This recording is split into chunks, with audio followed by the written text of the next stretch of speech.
Hey, Media People podcast listeners. If you enjoy the podcast, then you're going to love our newsletter, appropriately named the Media People Newsletter. Delivered right to your inbox, each edition is a mix of original and curated content designed to feed your curiosity while aiding in personal development.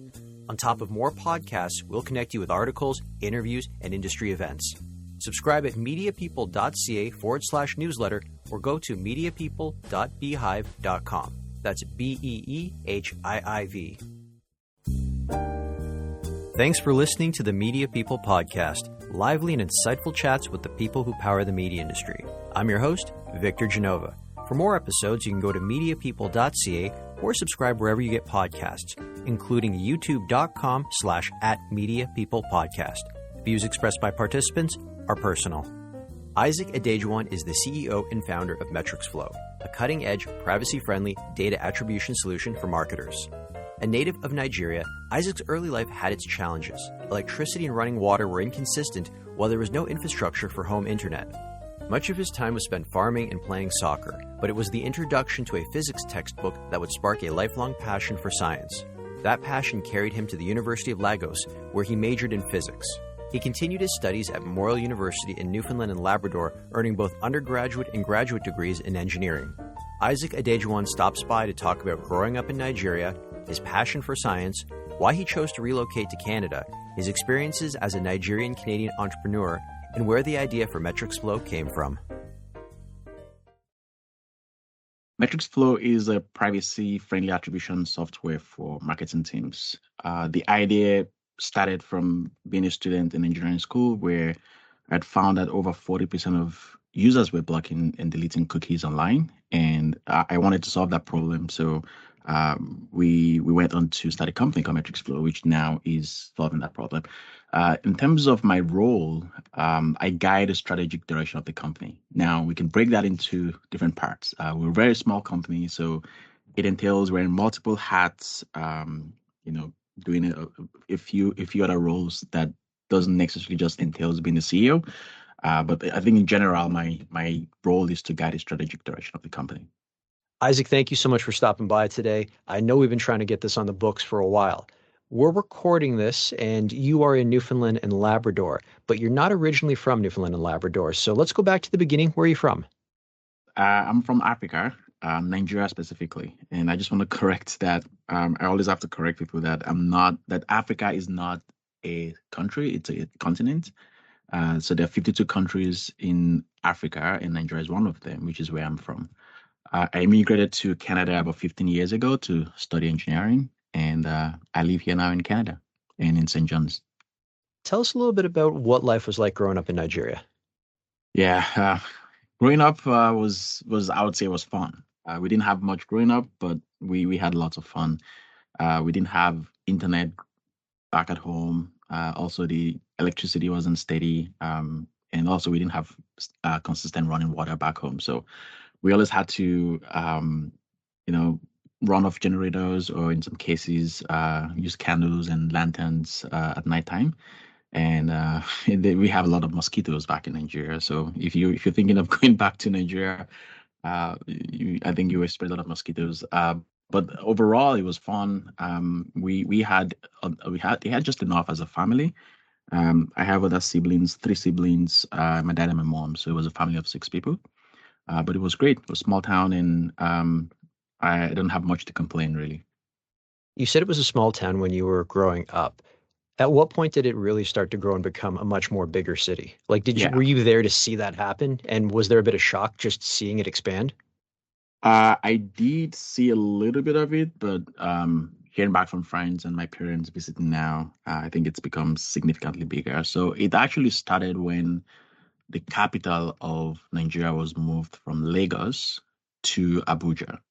There were various reasons why the government decided to move that. But what really we started to see was when they moved the capital down back to Abuja, a lot of people started to migrate and just travel down towards that direction. So we went from a small, almost like a rural area to become just a mega city. Just the real estate just went through the roof. And now, like from what I've heard, I haven't been back since I left 15 years ago, but the stories I've heard in the feedback I've received that it's now actually a really mega big city.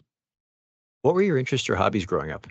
I did enjoy playing soccer. So back home, just to give you a context, we never really had cleats, like soccer cleats to play. We usually play on the street, so we would go outside on the road and just put some stones on the roadside, and we played on the main road as kids. And soccer became a very, it became part of the culture, and we spent a lot of time also just following clubs. So I was a Barcelona fan. I knew every player who played, on the club. And even though we didn't have electricity, we would go find places where maybe neighbors who had electricity or some, more wealthy families who could afford to buy like DS. We call them DSTV. They're more of they're almost like a TV plan, which would then enable us to get access to watching clubs and soccer. So if I wasn't playing soccer on the street, I was following the fans and just watching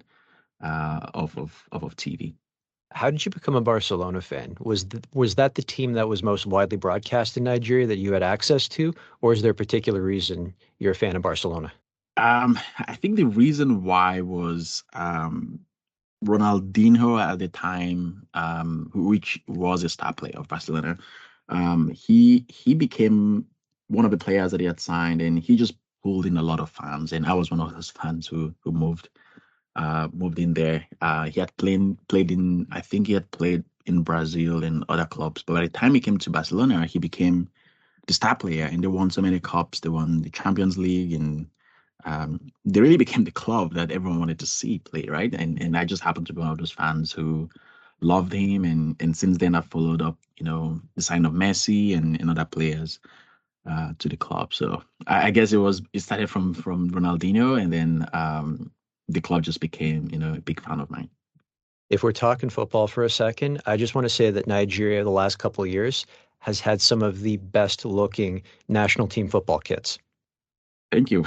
I've heard a lot of people actually make good comments about our jersey and the kits. And something to mention also was that I think a big shock when I came to Canada was we just call it football. And when I came to Canada, I found there was actually another sport called football, and what we played back home was soccer. So, so just to differentiate both, we're talking about soccer here. And thanks for the compliments on the Nigerian national jersey. I collect sports jerseys, and I remember when the Nigerian one dropped. It was definitely pre-pandemic, one of the World Cups pre-pandemic, and I think it might have been the 2016 World Cup. And I remember trying to follow it online, and then because it was a Nike kit, the Nike stores were only getting so many, and they were typically moving product in areas where they knew they were likely to sell. They just weren't going to have an even amount everywhere.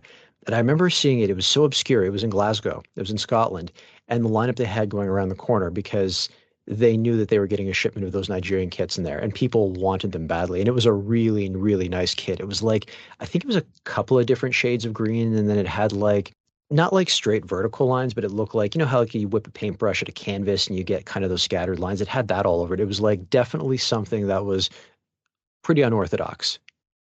Totally, I completely agree with you. I think whoever came up with that design was so innovative. Our country national color is green, white, and green, and so over the years we've seen the different designs around how they put those colors together, and I think that definitely was one of the best that I've seen personally, and I think the world also agreed with it.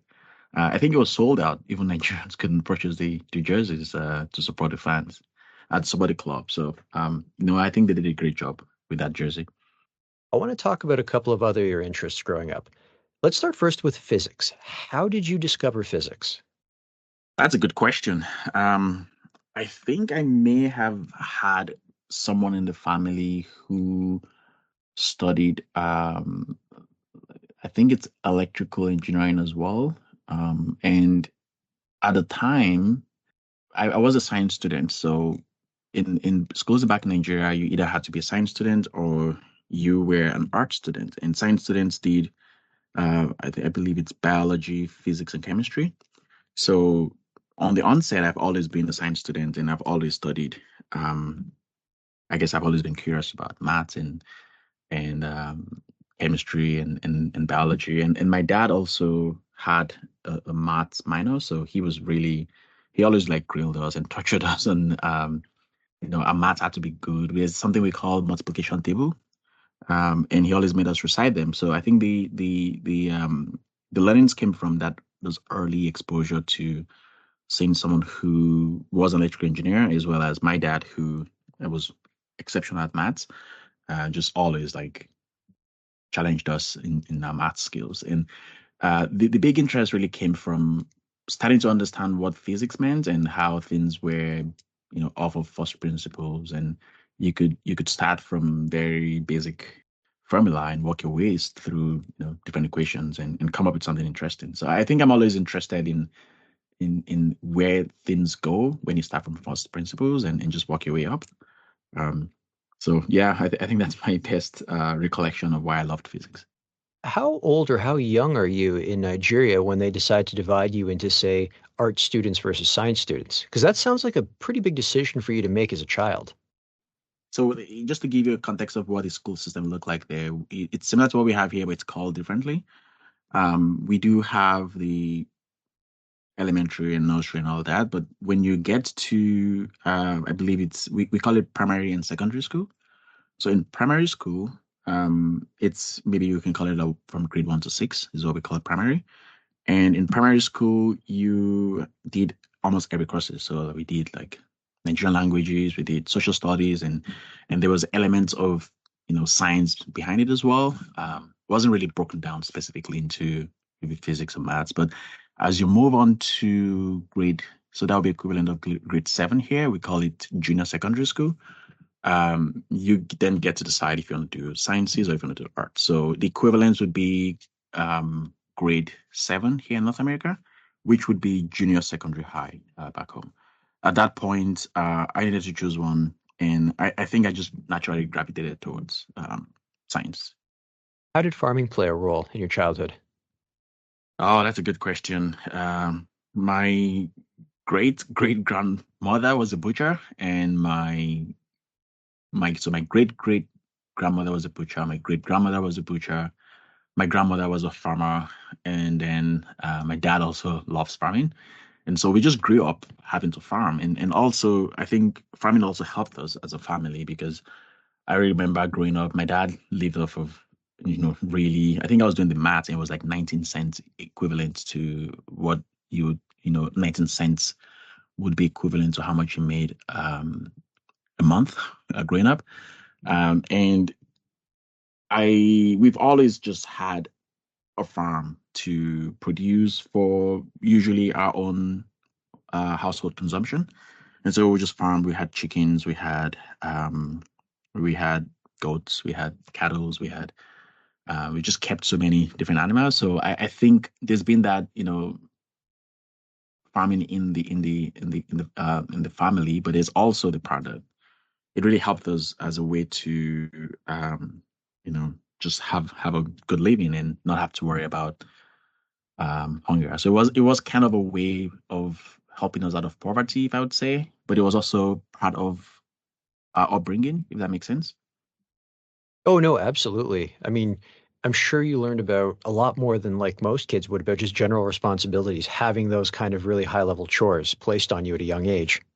Yeah, I must say I didn't really like all of them, but yeah, I remember growing up. There was one particular one I remember when my dad got some chicken, and I was one of the kids that really wanted chickens, and we got so many chickens, but someone had to clean them up, right? So my dad would always Mm. get us to clean them, and I didn't like that part of cleaning the chicken coops, but um, I think eventually you just fall in love with the animals, and it doesn't look like a chore anymore. It just looks like almost like a lifestyle, really.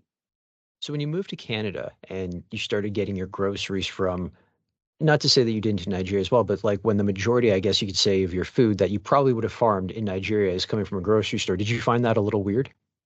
I did. I'll be honest. I think I found two things weird. When I first came out, always like convert every price on the food, and everything just seemed ridiculously expensive. And back home, with something we call bargaining, like you always here you call it heckling, I think is what it's called. But we always just bargain everything, and the fact that the prices of food were so expensive, they're so controlled. And I'm not complaining about it. It's just it was different for me, right? Back home, we had to go to markets every day and buy fresh foods, right from the farm. But here, it's already almost pre-processed or processed for us, and so there was a bit of that um, change when I came. But yeah, I found it a bit weird that I just couldn't tell where the source of food was coming from. It was already that decision was already made for me. I wish I had a chance to kind of have a bit more control about where my food comes from. You've mentioned your mom and dad already, but why do you cite them as your biggest influences growing up? My parents had always been the rock, for myself and my siblings as well. Like I said, my dad was a civil servant, and my mom was a teacher, and so the salary was really almost like ridiculously small in terms of, and we family of 6 people, and all I can remember growing up was we just worked so hard. They never really like stopped. They never complained. My dad would go to work very early. He's gonna be the first to wake up, go to work, come back, and then he would, do other things just to help us as a family. They were just always there. I think if you look at it, the country was already difficult in some cases in terms of economic hardship, but then knowing that you have parents who would go beyond and above and beyond to provide and help and cater and that was amazing. Also, back home we never had any support system like we do here in Canada. Like it was difficult to get credit facilities. It was difficult to get government funding or support or grants. Those things didn't exist. So um, it was really just family you had that could help you. So those kids who didn't have family, it was a bit much difficult. So I feel very fortunate that I and my siblings had really good parents who were there they were there for us from day one, and they're still there for us now. So yeah, really my heroes. I always ask my guests what their first job ever was, and I usually get one of three answers: babysitting, they were working fast food, or they were working retail. I think you're the first guest, and I've been doing this for more than 100 episodes, whose first job was in IT. So that was my first official paid job. I feel like I've done a lot of jobs where I never got paid. Um, but I was very fortunate. I had someone back home who worked for a ministry. They have a parastatal, I think it was called Federal it was not the government department. And he saw that I spent a lot of time on the internet. He saw that I was very curious about computers, and I didn't have computers growing up. Like I said, we never had internet back home, and my first computer was, but I got my first computer when I think I was 17 or 18. Um, and that was when my dad got for me. And prior to that, my first ever device I owned was a flash drive. So the flash drive became more of like I would wear like a chain on my neck because I knew I could do something with it. If I can find a computer, I can connect and just start working.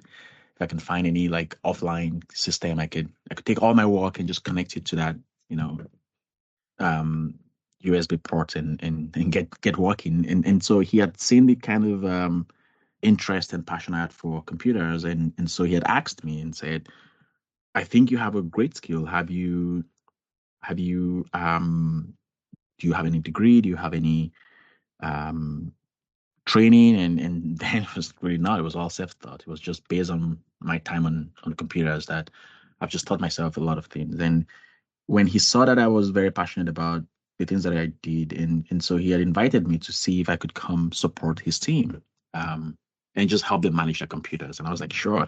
And then when he said he was going to pay me, I was like, wow, that's even super excited. It's exciting because, like I said, I've done so many work like cleaning chicken coops and just a lot of free labor, right? But this person would offer me, I believe at the time it was about $5, which would be an equivalent of maybe $30 a month. Um, but it was great because again, I loved computers. Now I had computers I could, work on, and so I felt very excited about that job. A lot of what I've learned today also goes back to that experience as well. You mentioned that you grew up without a computer, and then there was a point where you finally got the internet. What were some of the initial topics you were reading up on?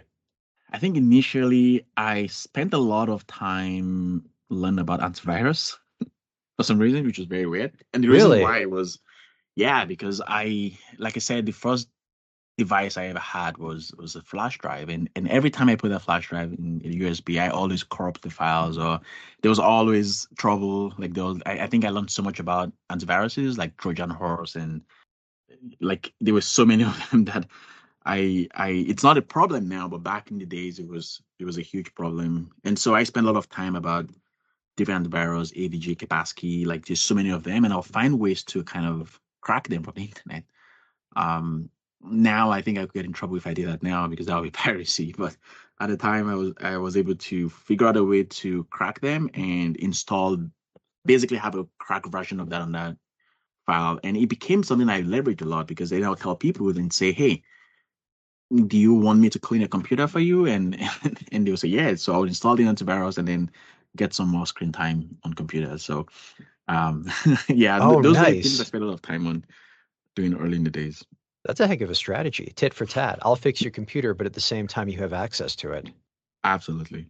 Despite being so involved with computers, when you entered university at the University of Lagos, you chose to study physics.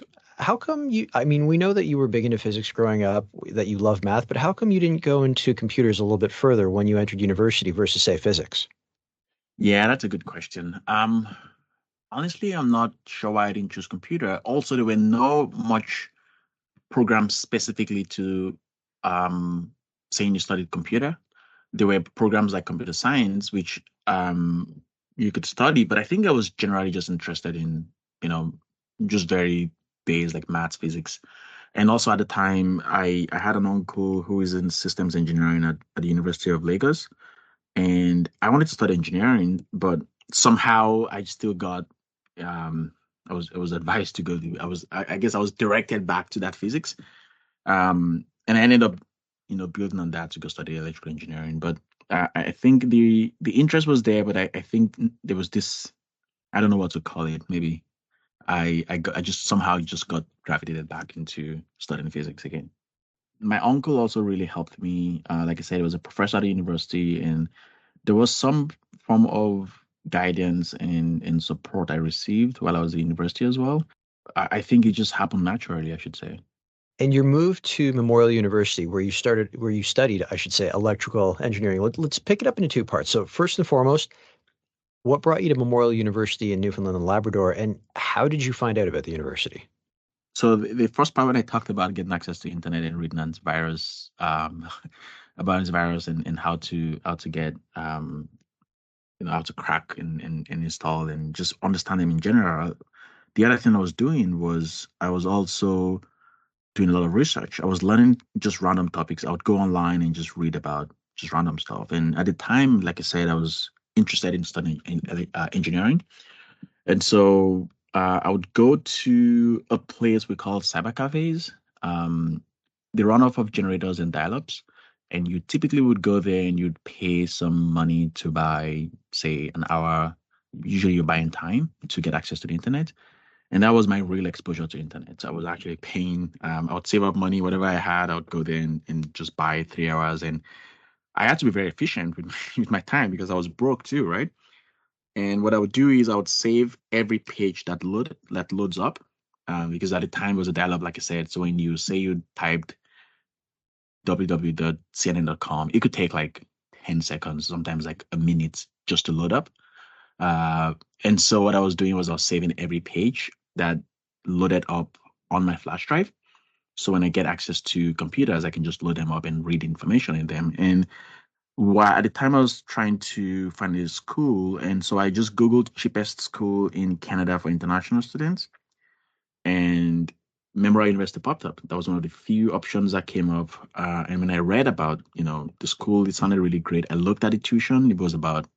I think it was about 4,400 for a semester, and it was about 8,800, if I can remember, for a year. And that was cheaper than how much an average Canadian across Canada would pay to go to school. So I was a bit confused because usually international students pay about 3 to 4 times more than locals. And for the research, I found it was legit. It didn't look like a scam or anything. So I applied, and somehow I got admitted to come study engineering at the university. And I've been here now 15 years. I think this might have actually been your first time leaving Nigeria, you said. Correct. So I never really traveled outside of Nigeria. I traveled across the country, but not outside of Nigeria. The first time I left was from straight from Abuja to I believe my stopover was in Germany somewhere, and then to Toronto, and then to St. John's. So yeah, that was my first time ever leaving the continent. You probably did a lot of research on St. John's, Newfoundland. Beautiful city. Being someone from a country where it's, and correct me if I'm wrong, Nigeria is warm all year round. Were you concerned about the Correct. weather? Honestly, I didn't know where I was going to. I just knew it was cold, right? I knew it was going to be cold. And my dad at the time would tell stories and say things like, if the snow touches your ear, it's going to fall off because of the temperature difference.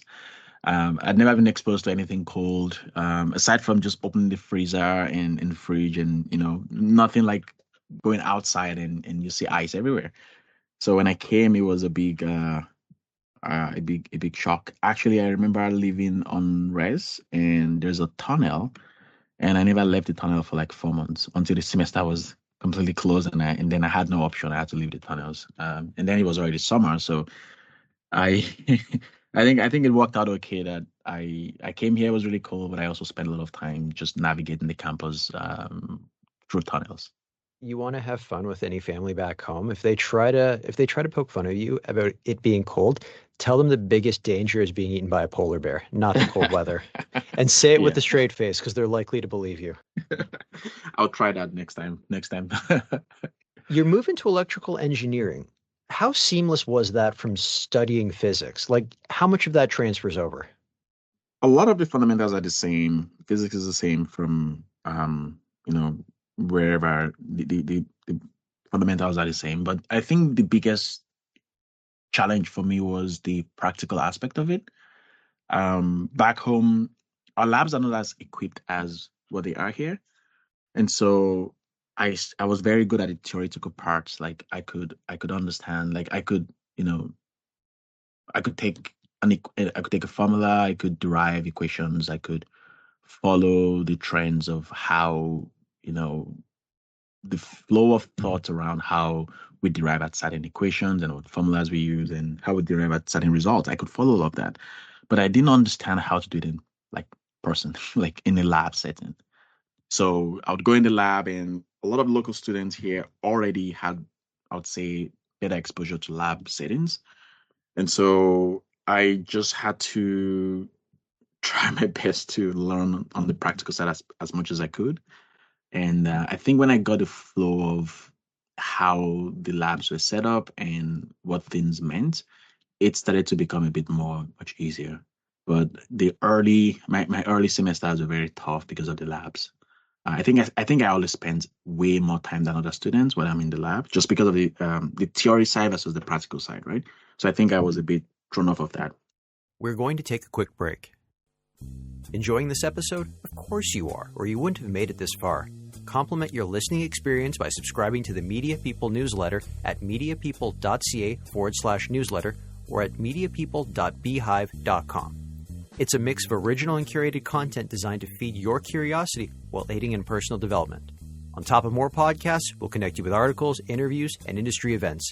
Subscribe at mediapeople.ca/newsletter or mediapeople.beehive.com. And now you've moved into computer engineering. You pursued a master's in computer engineering. Why not continue with, say, electrical engineering at the postgraduate level? A lot of that came from the startup that I ended up founding after school. Um, I started this company, which is a software company, and a lot of the things we did was more on the software side. And I had this professor. I was also interested in studying artificial intelligence, and if you look at it very well, a lot of the work there is it's it. You can argue that there's an hardware component to it, but I think at the earliest, if you take a step back and look at it, the basics, I think a lot of it comes down to the differential equations and a lot of things that um, the probabilities that are attached to it. And so all of that I thought it gears you more towards the software part versus the hardware component, the hardware part that you would typically get exposed to in electrical engineering. So a lot of that, I'd say the startup kind of skewed my direction towards more on the software side. And a lot of work I do today are more on the software side as well. So that's kind of the reasoning. And also, my professor at the time had some really cool projects. Just to say, my master's is not completed yet, but the thesis and the project I was working on is we're taking data from U of T of patients with multiple sclerosis. And the idea was to do it ethically by um, basically de-anonymizing the data and taking that information to then help health professionals to monitor the interventions they provide to the patient. So there's a bit of a software and hardware components to it, but a lot of my focus was more on the software side. We're going to take a step back and look at some of your work before you came to Canada. So after you graduated from university in Lagos, you did a lot of work in the mining and energy sectors, which I know is very big in Nigeria. So what did you learn from there that helped motivate you to go back to school and then move to Canada? Right. So a lot of that experience was actually in Canada. Oh, and the um, mining companies and all the of them, energy sector. yeah. Oh, geez, sorry, I got that Yeah. completely I never backwards. got good. I think the best job I had in Nigeria was the $5,000 one per month, just fixing computers and managing computers.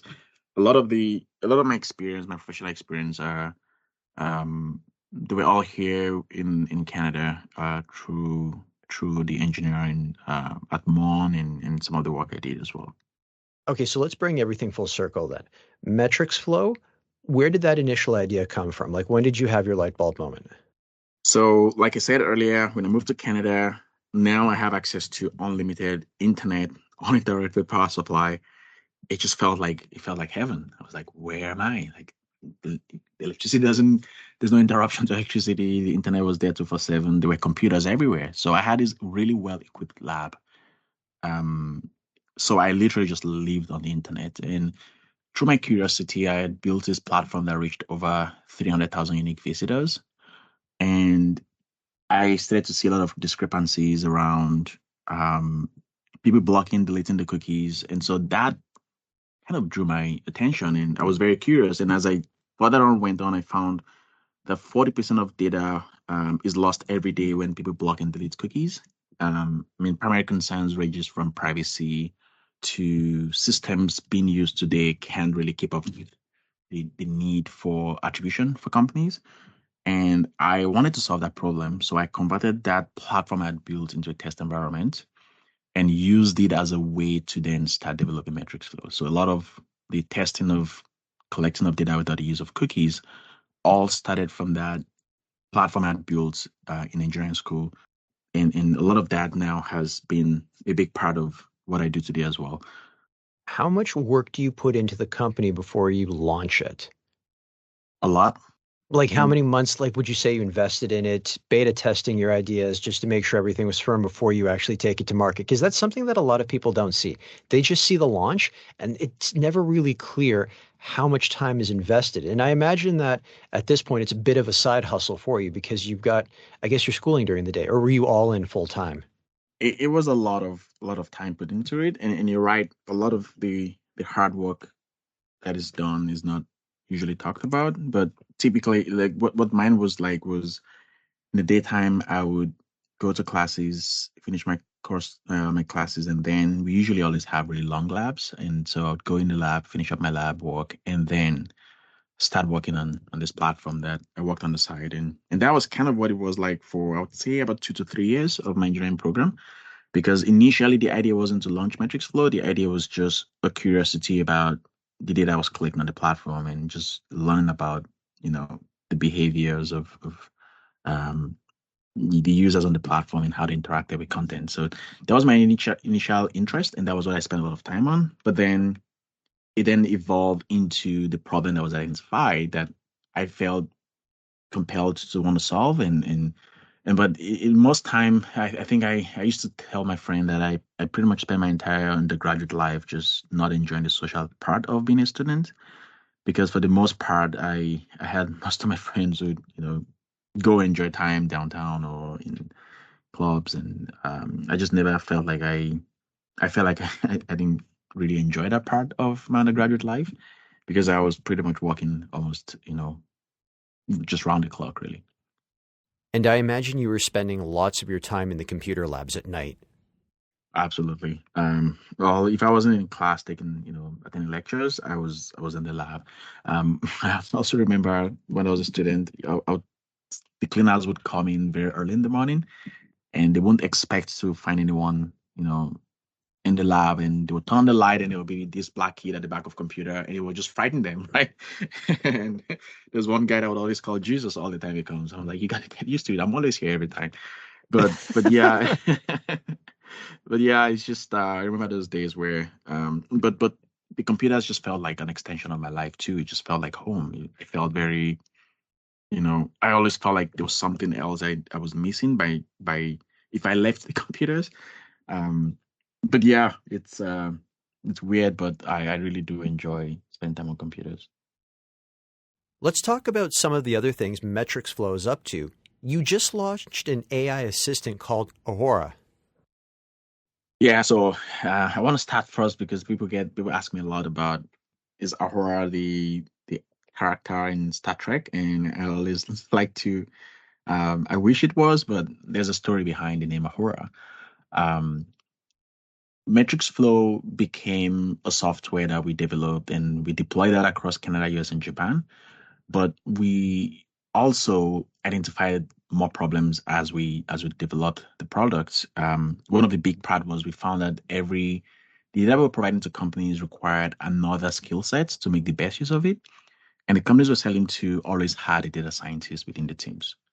These data scientists help marketers collect data, they pull the data, they analyze the data, and help marketers understand the data.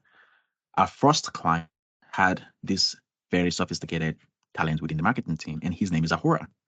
And so when we worked with this team, we also learned so much from this Ahura that we had always wanted to find a way to replicate that skill set into companies who either cannot afford that skill set or for companies who are looking for a way to be more efficient. And so with advancement in AI, we found that companies are spending 8 to 12 hours every week pulling data, formatting, and cleaning, and just to prepare, just to get them to do their work. So what we did was we launched this new AI agent called Ahura.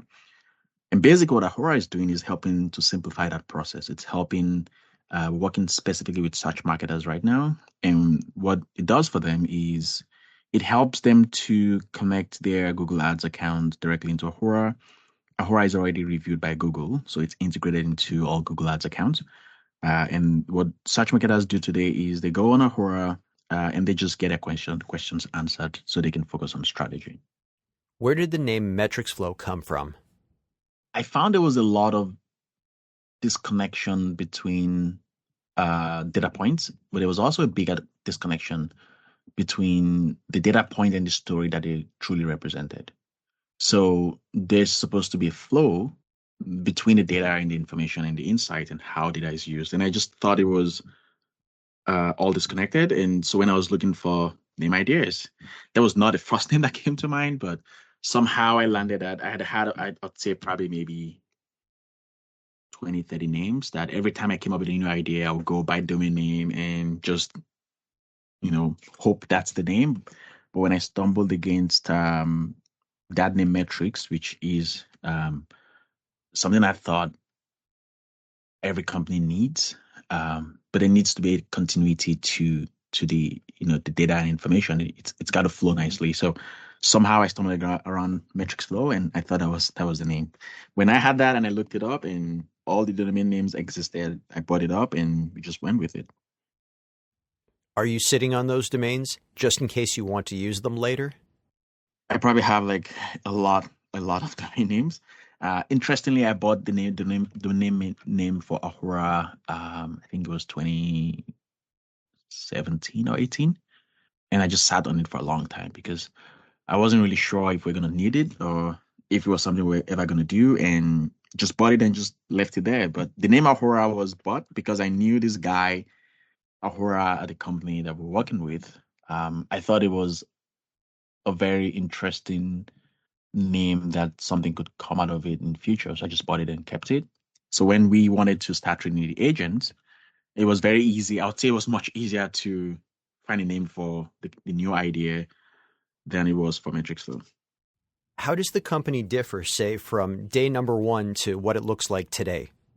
But the big difference, I would say, is the failure and successes we've had along the way that has brought us to where we are now. So we're a company now that has failed a lot in, from R&Ds, from some of our go-to-market strategies, from failed launches, from iterations, from, failures in hiring team, keeping teams. And we've just had so many failures, but we've also had a lot of successes. And I think we've put all that now into a new product. We've learned so much from where we were to being better at helping our customers solve meaningful problems. How do you get past those failures, though?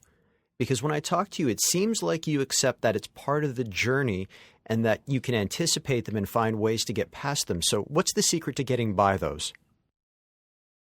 Yeah, no, I think the failures I've had in early days had, I think they've shaped who I am today because I just felt like I have failed on almost every part of my life. And how I go past them is I now see them as a way to learn. I don't see them as failure anymore. I see them more as an opportunity to understand things I didn't know before. So, for example, when people told me so many no's that when someone tells me yes, it's like it feels like I've won a lottery. Like in the early days, just getting the attention of someone to talk to me about what I was trying to build, to trying to get someone to buy the product, to trying to get investors to back us, to trying to hire a team. Um, I go through a lot of you go through a lot, so many no's, right? To apply for funding or whatever it is. And what has happened over the years is I think I've started to, or I should say, I believe I've convinced myself that I'm looking for someone who would tell me a no, which someone who tells me no and tells me why is more valuable than someone who tells me a yes without a reason behind it. And so the failures are no longer, I don't look at the failures anymore as a failure. I look at it as a way to learn. And so when I do something and it doesn't work out, it means I haven't done enough homework or I haven't really understood a lot of the assumptions that I had or the variables I had put in place had, they're not true. And so I just go back to drawing board and try to understand why. So it's more like it's almost like um, it's almost like a way now that I also use to fail forward, if that makes sense. It does. It definitely makes sense. You also participated in a number of business accelerator programs. So take us through what those programs entail, what you learned, and how it advanced your entrepreneurial journey. Right. So when people look at the programs I've gone through, it's quite a lot for a founder, and I don't think it's normal. But I think my situation at the time had defined why I went into the programs. For example, when I finished engineering school, I was an international student on a study visa with no path to become a permanent resident. And at the time, I had finished engineering, and the natural way, or the what's at least the system expects me to do, is to go get the job and work in industry. And because I didn't do that, I was on a 3-year postgraduate work permit that at the time was not renewable. And so for me to get the idea off the ground, I also couldn't incorporate the company at the time because I wasn't a Canadian citizen or a permanent resident. So there was just too many hurdles that these programs became a strategy for me to take the idea to market. So like the first one I did initially was kind of a way for me to learn about the things I didn't know. And then as I went on, I always had one challenge at a time. And once I hit a roadblock, I'm always looking for what's the next thing I need to do to get into the next step. So, for example, I needed to get a PR, and one of the only ways I could do it was to either get an investment, which I knew I was going to get that because we didn't have much traction to raise at the time. The other option was to join an incubator program, which would then enable me to get my PR. But at the time, that incubator program was not designated as a platform or an incubator that could support me. But my hope was that at some point in the future, maybe they will become designated and help me. And that was what eventually happened. So I was lucky. But also, particularly, there were just other challenges like Black founders raise less than 1% of venture capital. If I'm going to be in the tech and I need to raise capital, I need to build my network. And at the time, I just didn't have any network. And so these platforms really helped me grow my network as well. And then the other reasons, like I didn't have industry experience. I didn't understand how to build a problem. I didn't understand how to build a company. So I literally started from like nothing, right? And these programs or these platforms or these incubator programs became almost like a strategy for me to basically either stay in Canada or stay afloat or learn. But when I look back, really, I think the pursuit of knowledge was the primary reasons why I went into those programs. Because as I built Metricsflow, I found there was so many things I just didn't know that I was able to get specialized talent and specialized programs to help me. And so I prioritized that over anything else and went into those programs to really help me build my knowledge base and how to build a company and also how to basically survive. Was the plan to always base the company out of St. John's, Newfoundland, or was there a moment when you were looking at other parts of Canada as a potential home base or starting point for the company? So I'd always planned to stay in St. John's, and there was a caveat to that. I was going to stay in St. John's, but I knew the market was not in St. John's, so I had to find a way to get to market. And so some of those programs I did also helped me as a way. So for example, I've done programs in Newfoundland here.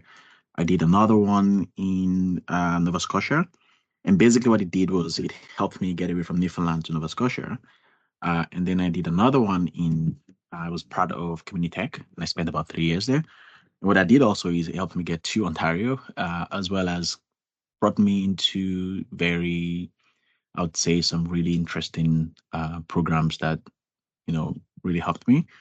And I also did one program in Quebec, in Montreal as well. And that also was another way to basically expand my network and help me learn about the things I never knew.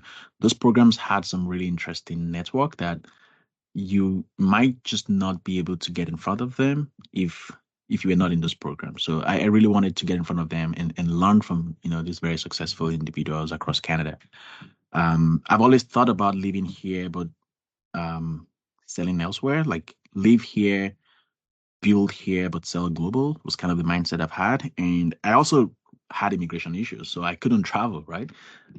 I'd used about I think it was 8 or 7 immigration visas. I couldn't travel to the US. I couldn't just, pack my bag and say I'm traveling. I didn't have that luxury. And what I had was computers. I had internet, which I didn't think had any limitations. I didn't think there were borders on the internet. So I also had an hour, 30 minutes ahead of Eastern time. So I wake up early, I go to bed early. I'm 1.5 hour ahead of almost everyone in North America. So that were some of the advantages I thought I had. And I thought St. John's was a great place. Also, the network here was there for me. There were people I could reach out to easily who I already knew through my undergraduate program and just living here. So it was much easier to get started here. Yeah, no, I think it's been great living here and starting here in Newfoundland. Isaac, if anyone listening to this is interested in Metricsflow and wants to get in touch to chat about it, how can they reach you? They can reach me by Isaac@metricsflow.com. Before we get to rapid fire questions, I got to thank you for being patient. A lot of the listeners don't realize this, but in a very ironic twist, you've been speaking about how you had rolling blackouts and you didn't have consistent electricity in Nigeria. And the power has gone out on me, on my end, twice during this. Like through edits, people aren't going to know that, but it's just kind of funny that this has happened as you were bringing it up. Sorry, I brought Africa to Anyways, you. I'm so sorry. No, don't apologize. Never apologize for Bringing your culture to anyone, please. But all right, are you ready for rapid fire questions? Let's do it. Okay, your favorite movie? Titanic. The reason is I watched the movie when I was very young, and I was very terrified of that movie because just the tragedy that happened, and also I live very close to where it sank. I think Newfoundland was the first responder to Titanic, and so it's amazing that I got to watch it as a kid back in Africa, and I now live close to where the ship actually sank. So yeah, that would always be my favorite movie. If Hollywood were to make a movie based on your life story, who would you want to play you? Idris Alba. If Hollywood were to make that movie based on your life story, what would you call it? I would call it Canaan Land. It would be about an African kid that embarked on the journey to the promised land. Your favorite book? Things Fall Apart by Chinua Achebe. It's an African story. Great book. Your favorite song? I love all Afro music. Whiskey, Davido, Rema. There's a lot of them. I usually just have my music track on auto shuffle, and just most of the song, most of the African music, the Afro music are great. So I just love all of them. The best advice you have ever received? There used to be a sticker that I always have, in front, always in my head. My dad had put it in front of one of the furnitures at the house, and it says, "The downfall of a man is not the end of his life." So that would be my the most advice I've received, and that's through my dad. And just fail forward. If you could go back in time and give your younger self advice, what would you say? I would say just do it, Isaac. Beg for forgiveness, not permission. My signature closing question, if you weren't in media and ad tech, what would you be doing and why? I would be a farmer. I'll be working hard, trying to produce food, help with the food security crisis we're having. And the reason is just to some extent, I think we're sheltered here in North America to just believe that, we always have food. We go to grocery stores and there's always food there.